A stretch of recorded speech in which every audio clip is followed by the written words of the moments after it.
Assalamu alaikum. Man, you guys sound like you were forced to come here.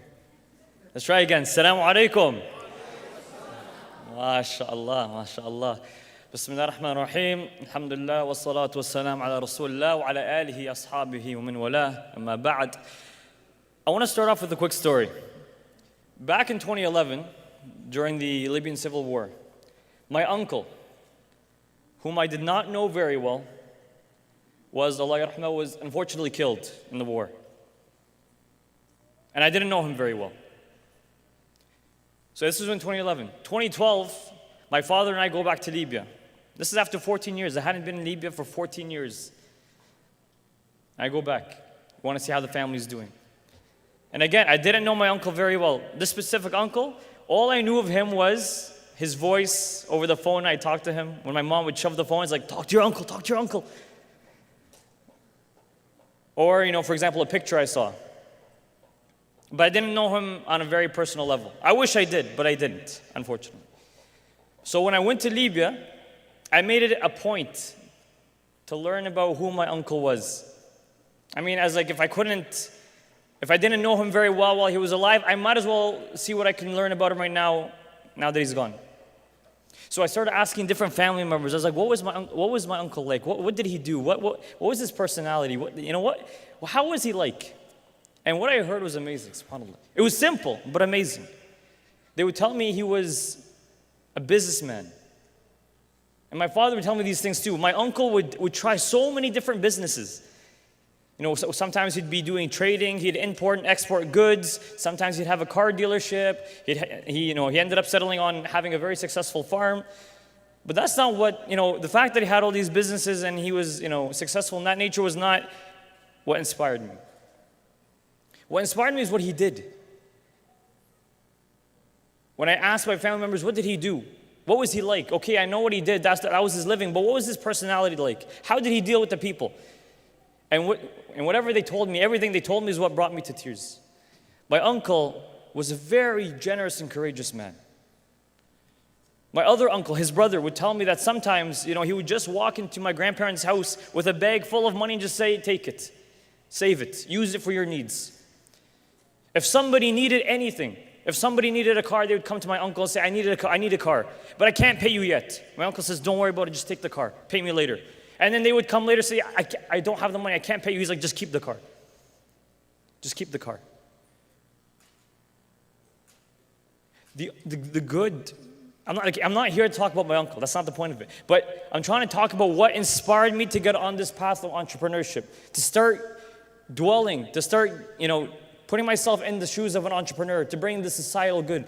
Because unfortunately, my brothers and sisters, entrepreneurship is not what it used to be in the Islamic society. We don't look at it in the same way we used to be. Because keep in mind, Islam encourages entrepreneurship. There are many cases amongst the Sahaba and amongst Rasulullah where there's acts of entrepreneurship, where it was praised. But unfortunately, we don't look at it in the same way anymore. We don't encourage our youth to do it in the same way as we used to. Right? And I'm not saying anything's wrong with the going through university and getting a job. There's nothing wrong with that. But what I'm trying to get across today is the importance of entrepreneurship and the amount of good it can bring. So let me start with a story. You can't really talk about entrepreneurship without talking about who? Which Sahaba was known for this? Which Sahaba was one of the top businessmen during the time of Rasulullah? Does anybody know? Sorry? al-Rahman bin Auf. Excellent, excellent. Now before I talk about him, I wanted to mention a point. Do you guys know what entrepreneurship is? Can you define it? Can somebody tell me what entrepreneurship means? Anything. Even this is not a test, I'm not going to mark you. I promise. Does anybody know what entrepreneurship is? Nobody knows?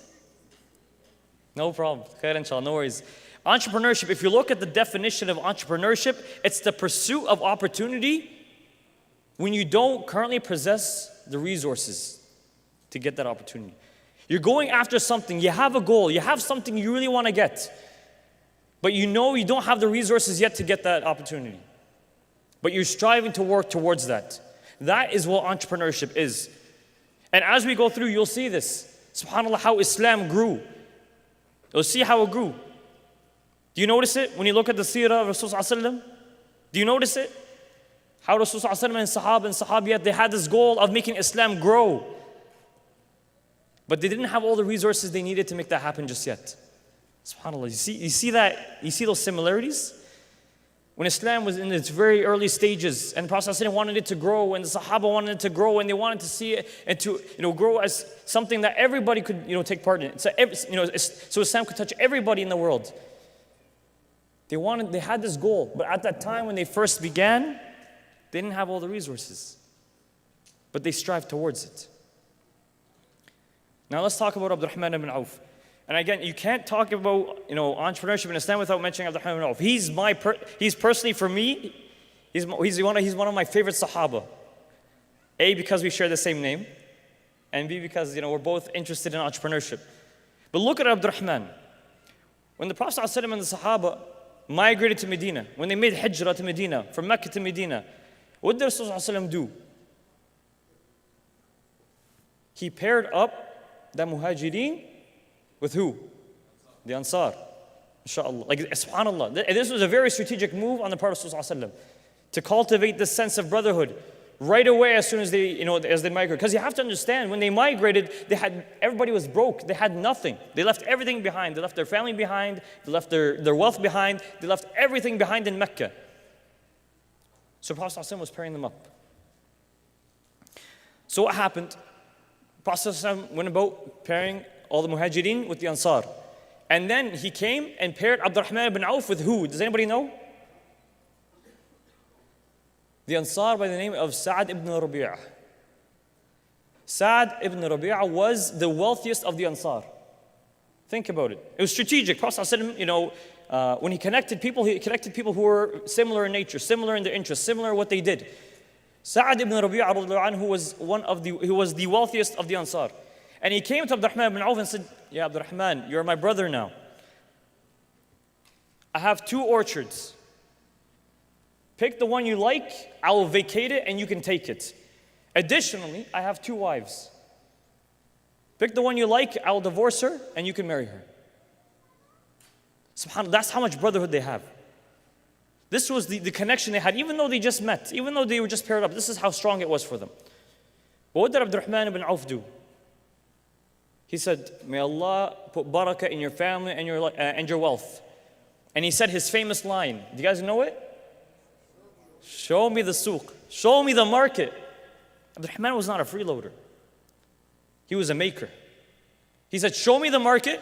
And he was shown the market. And within a few days, my brothers and sisters, few days, I'm not talking months, years, weeks, days, Abdurrahman ibn Auf went into the market and made a huge amount of money. He became very wealthy very quickly. Very quickly, to the point where Rasulullah ﷺ was very surprised. Because within a few days of coming into Medina, he came to Prophet ﷺ wearing very nice clothes. He was very well groomed. And Prophet ﷺ was very surprised. He's like, "What is this, Ya Abdurrahman?" He was happy for him, but he was very surprised. What is this? Abdurrahman says, "Ya Rasulullah, I got married."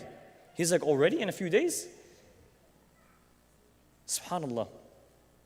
Abdurrahman ibn Auf was the man known that he would not turn a stone over except that he would find gold or silver under it.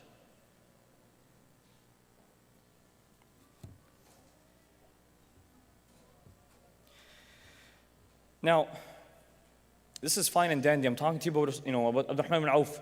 But the reason I'm mentioning his story is because of the impact it had, the goodness that it had. And today I want to talk about 5 ways, 5 things, 5 benefits that entrepreneurship will give you in your life, if we so choose to pursue it. The 5 benefits. Again, this is not an exhaustive list. I'm not saying these are the only benefits entrepreneurship gives you. But I just wanted to make it, I felt that these were the most important. Or at least some key points. But there's a lot more to this, but just to make it easier to understand. Number 1, it teaches you social skills. We're humans, right? Humans are social creatures. We interact with one another. This is how we live. We have families, we have co-workers, we have colleagues, we have students, we have employees. Entrepreneurship teaches you social skills. And think about it this way. This is very interesting.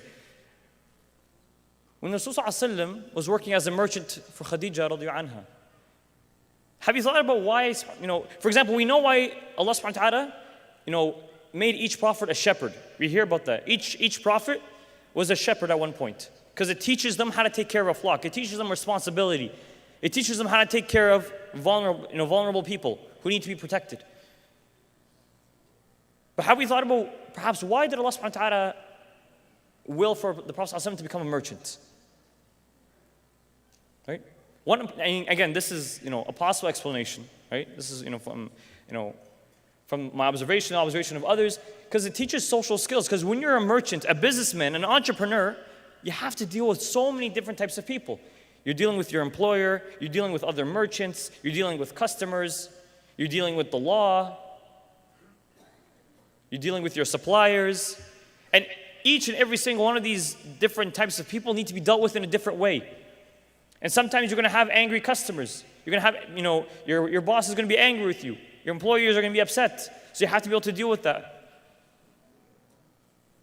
So entrepreneurship teaches you these social skills to be able to successfully and effectively integrate into society, to be able to work with the society to bring about the greater good by having these social skills. That's number one, social skills. Number two, it builds tawakkul.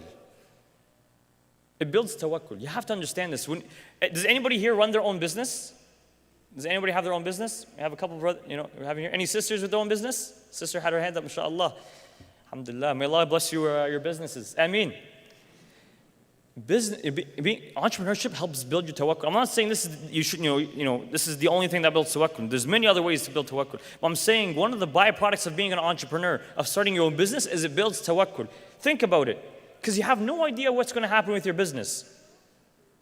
One day it's going to be really successful, and the next day you're losing customers, and then the day after that somebody's willing to come and invest in you, and then the day after that feels like you're going to go out of business, and the next week somebody buys you out.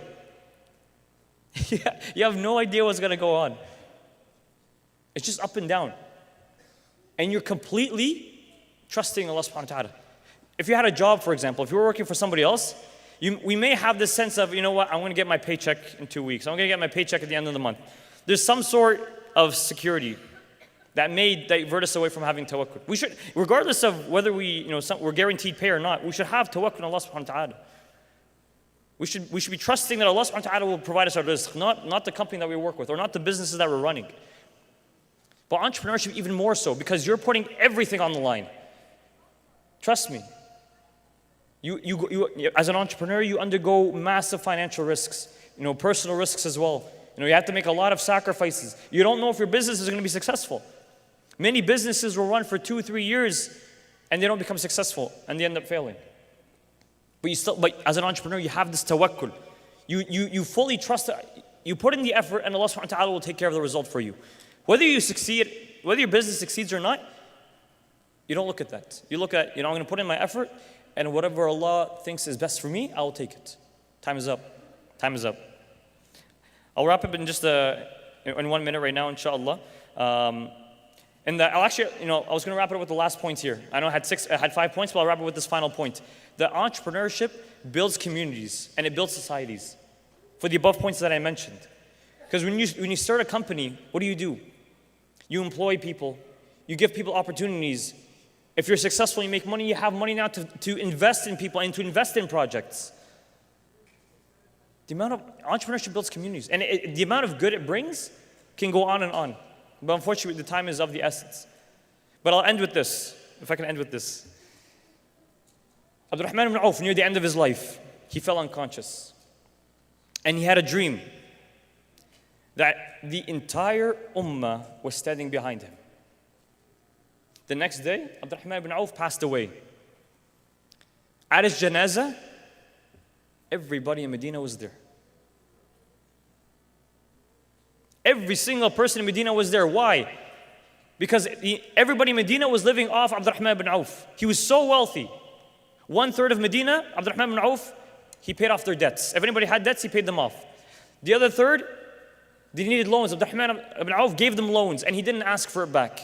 And the last third, al-Rahman ibn Auf just gave them sadaqah, charity. Every single person in Medina was touched by al-Rahman ibn Auf's money. And imagine it. Wouldn't you like that? Your own janazah. Everybody you know is there. And more. Everybody you know, your family, your friends, and even people you don't know, the community, the entire community. Imagine your entire city is at your janazah. Your entire city, wherever you live, imagine they were all your janazah. Imagine. Ask Allah subhanahu wa ta'ala to guide us to what is best and to instill in us this sense of entrepreneurship, and that if we choose to start businesses, that He makes us successful and allows us to all become Abdurrahman bin Aufs and Khadija radiallahu anhas. جزاكم الله خير for listening. Wassalamu alaikum wa rahmatullahi wa barakatuh.